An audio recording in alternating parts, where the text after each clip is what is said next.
ఇచ్చినటువంటి మన movie director Sukumar గారిని మాట్లాడమని రిక్వెస్ట్ చేసేద్దాము. థ్యాంక్ యూ అండి.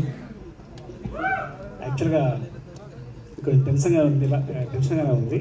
ఎలా అంటే ఇక్కడ ఇద్దరు లెజెండ్స్, ఇద్దరు దిగ్గజాలు, పైగా ఇద్దరు యాక్టర్స్ కాదు, డైరెక్టర్స్ కూడా.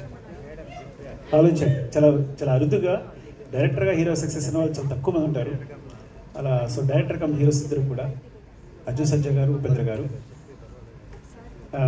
అర్జున్ సార్ అయితే నేను హనుమాన్ జంక్షన్కి అసిస్టెంట్ డైరెక్టర్గా చేశాను. అసిస్టెంట్ డైరెక్టర్ చేసేటప్పుడు, వేడిగా చేసేటప్పుడు దూరం చూస్తుండిపోయాను ఆయన్ని.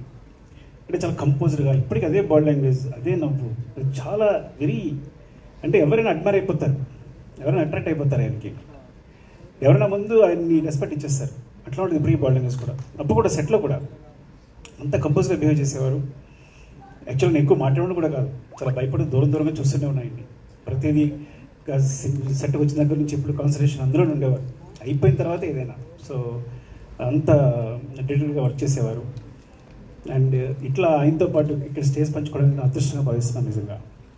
అంటే లైఫ్లో ఎలాంటి ఇబ్బందులు వచ్చినా, ఇప్పుడు జై హింద్ సినిమా బాగా గుర్తు. అంటే కొన్ని సినిమాలు అయితే ఆయన క్రూషియల్ పొజిషన్ ఉన్నప్పుడు తను సొంతంగా అన్ని డబ్బులు పెట్టి డైరెక్ట్ చేసుకుని తాను హీరోగా ఎస్టాబ్లిష్ చేసుకున్న డైరెక్టర్ కమ్ హీరో అయిన